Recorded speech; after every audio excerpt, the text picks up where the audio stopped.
హజరత్ ఉమర్ రలియల్లాహు తఆలా అన్హు గారు ఒక హదీసు వినిపించారు. మేము ప్రవక్త గారి చెంతన కూర్చొని ఉండగా ఒక వ్యక్తి తెల్లటి దుస్తులతో నల్లటి జుట్టు కలిగిన వ్యక్తి, అతన్ని మేము ఇంతకుముందు ఎప్పుడూ చూడలేదు. అతని ముఖం మీద కానీ అతని బట్టల మీద కానీ ప్రయాణపు ఛాయలు కూడా లేవు. ఆ వ్యక్తి నేరుగా ప్రవక్త గారి దగ్గరికి వచ్చి మోకాళ్ళకి మోకాళ్ళు ఆనించి ప్రవక్త గారు తొడల మీద 2 చేతులు పెట్టి 3 ప్రశ్నలు అడిగాడు. మొదటి ప్రశ్న, యా రసూలల్లాహ్, ఇస్లాం అంటే ఏమిటి అని అడిగాడు. దానికి ప్రవక్త గారు అల్లాహ్ ఒక్కడేనని, అల్లాహ్ తప్ప ఎవరు ఆరాధ్యానికి అర్హులు లేరు అని, ముహమ్మద్ రసూలుల్లాహ్ సల్లల్లాహు అలైహి వసల్లం అల్లాహ్ యొక్క అంతిమ దైవ ప్రవక్త అని, నమాజు స్థాపించడం, రమజాన్ మాసంలో ఉపవాసాలు పాటించడము, జకాత్ విధిధానాన్ని చెల్లించడము, శక్తి కలిగి ఉంటే హజ్ యాత్ర చేయడము అన్నారు. దానికి ఆ వ్యక్తి నిజం చెప్పారు అన్నాడు. మేము ఆశ్చర్యపోయాం. అరే, తెలియదన్నట్టు ప్రశ్న అడిగాడు, సమాధానం విని తెలిసినట్టుగా నిజం చెప్పారంటున్నాడు అని మేము ఆశ్చర్యానికి గురయ్యాం.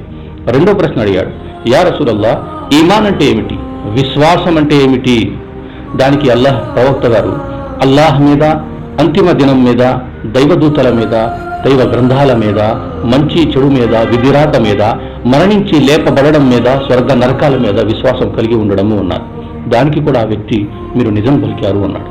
మరి మూడో ప్రశ్న అడిగాడు, యా రసూలల్లాహ్, ఉత్తమమైన ఆరాధన ఏది అని అడిగాడు. దానికి ప్రవక్త గారు నీవు అల్లాహ్ని చూస్తున్నాను అన్న భావనతో అల్లాహ్ని ఆరాధించడము, ఒకవేళ నువ్వు అల్లాహ్ని చూడకపోయినా అల్లాహ్ నిన్ను చూస్తున్నాడన్న భావనతో జీవితాన్ని గడపడము అన్నారు. దానికి కూడా ఆ వ్యక్తి నిజం పలికారు అన్నాడు. ఆ తర్వాత ఆ వ్యక్తిని అడిగాడు, యా రసూలల్లాహ్, ప్రళయం ఎప్పుడు వస్తుంది? దానికి ప్రవక్త గారు నాకన్నా ఎక్కువగా ప్రశ్నించేవాడికి తెలుసు అన్నారు.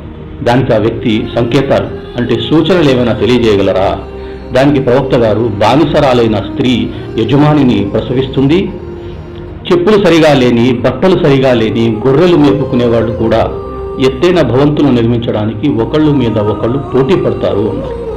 ఆ తర్వాత ఆ వ్యక్తి అక్కడి నుంచి వెళ్ళిపోయాడు.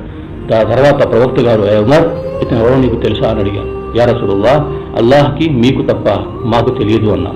దానికి ప్రవక్త గారు ఇతను జిబ్రాయిల్ అలైహిస్సలాం మీకు ఇస్లాం గురించి తెలపడానికి, ధర్మబోధన చేయడానికి వచ్చారు అన్నారు.